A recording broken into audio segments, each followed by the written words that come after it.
Apakah puasa itu bisa meningkatkan kesadaran? Lalu sejauh mana peningkatannya? Kalau penasaran, video ini untuk Anda.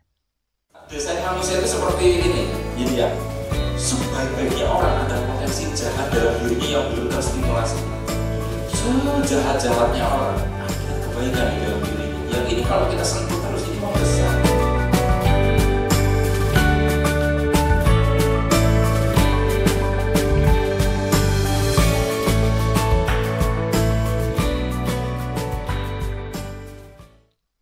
Assalamualaikum warahmatullahi wabarakatuh.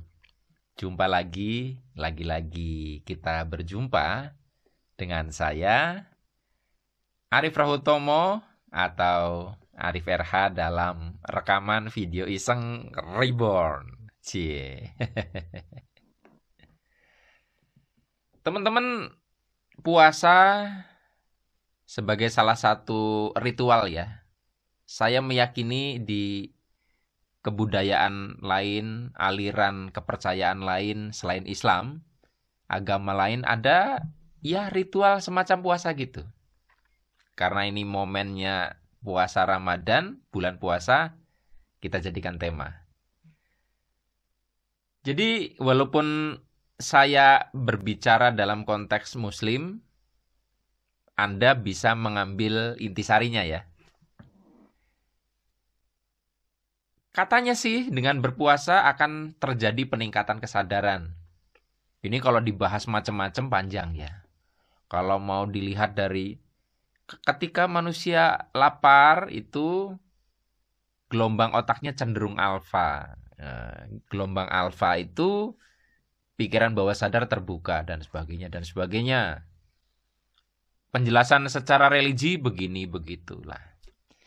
Nah, saya mau mengambil angle tentang peningkatan kesadaran dan kita sudah bahas kemarin salah satu jalan untuk peningkatan kesadaran itu adalah penderitaan. Gitu. Beberapa hari lalu saya ngobrol dengan istri saya. Bahkan sebelum puasa kayaknya. Apakah rasa empati terhadap penderitaan orang-orang miskin yang sulit makan itu bisa dibangun dengan puasa? Itu yang sempat jadi bahan obrolan. Pada saat itu ada sedikit perbedaan memang antara pendapat saya dengan istri saya. Saya meyakini bahwa tetap tidak akan sama antara orang lapar karena puasa dengan orang lapar karena kelaparan betul-betul nggak bisa makan, nggak punya sesuatu yang bisa buat beli bahan makanan. Saya kalau misalkan mengingat rasa lapar itu bisa sampai menangis karena saya pernah ngalamin kelaparan. Jadi kelaparannya karena nggak punya duit. Saya kan pernah cerita ya dalam video-video lama bahwa di masa-masa sulit keuangan, utang di mana-mana, saya bisa hari ini sampai besok tuh nggak makan, hanya minum gitu loh. Jadi, tapi tidak diniatkan puasa. Itu betul-betul lapar. Jadi, merasakan lapar itu saya sangat mendalam. Dan itu terjadi selama kira-kira 2 tahunan. Banyak saksinya. Saya tidak lebay atau melebih-lebihkan. Jarang makan saya. Karena memang nggak ada uang. Nah, empatinya saya terhadap orang lapar dengan Anda yang tidak pernah mengalami situasi begitu, hanya merasakan lapar karena niat berpuasa, itu pasti beda.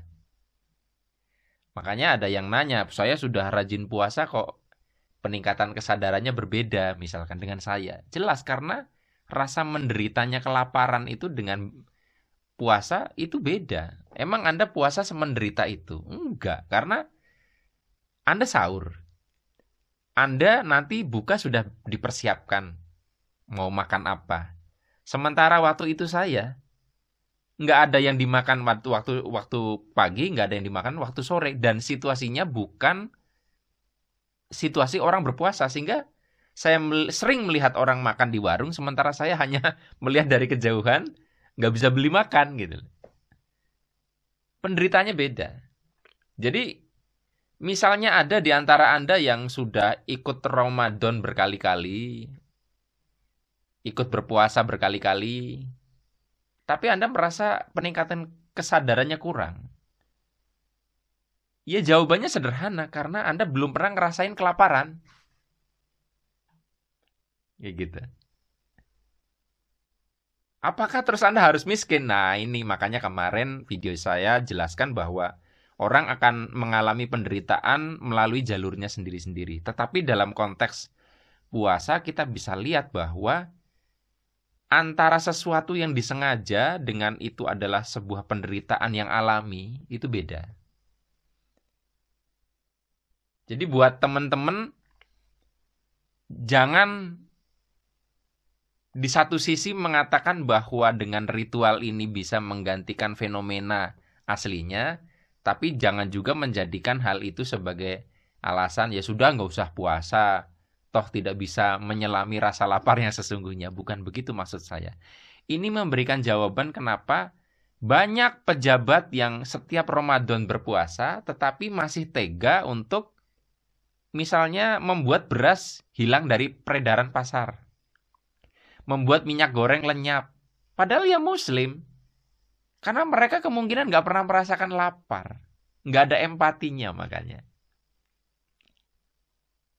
Ya memang ada orang yang dulunya kelaparan, jadi pejabat tetap nggak peka karena muncul satu dendam sehingga jadi rakus. Ada, selalu ada perkecualian. Tetapi dari konteks ini kita akhirnya bisa melihat bahwa sebetulnya kesadaran itu terbangun dari pengalaman nyata yang dialami, bukan melalui ritual.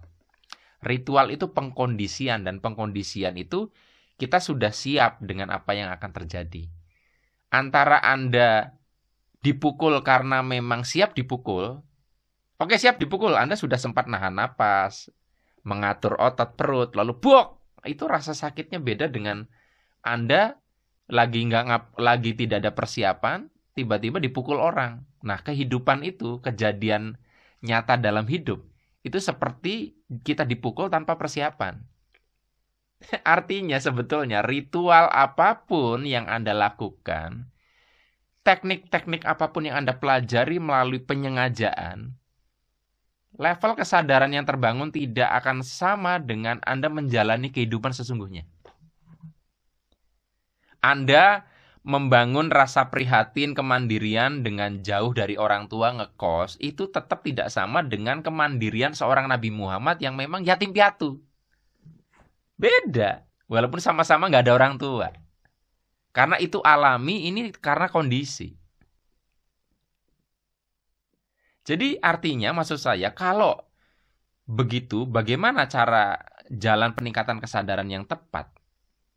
Berarti sebenarnya apapun lika-liku penderitaan dalam hidup Anda, itulah ritual sesungguhnya.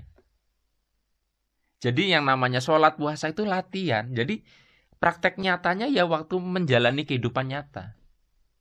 Apapun cobaan, ujian, atau azab, itulah sebetulnya ritualnya. Kadang kan orang kebalik-balik ya. Aku mau meningkatkan kesadaran mas, mau wirid, mau puasa. Itu iya, tapi itu baru latihan. Sesungguhnya itu ya di lapangan yang sehari-hari. Sekarang Anda susah makan, utangnya banyak, gajinya pas-pasan, istri rewel, nggak dapat jodoh. Itulah ritual yang asli, yang akan lebih dalam daripada sekedar ritual-ritual baik dari agama atau ikut aliran kepercayaan apapun. Tapi bukan berarti saya mengatakan ritual nggak penting ya. Semoga video ini memberikan manfaat. Sampai ketemu lagi dalam rekaman video Iseng Reborn yang selanjutnya. Saya akhiri billahi taufiq wal hidayah. Wassalamualaikum warahmatullahi wabarakatuh. See you.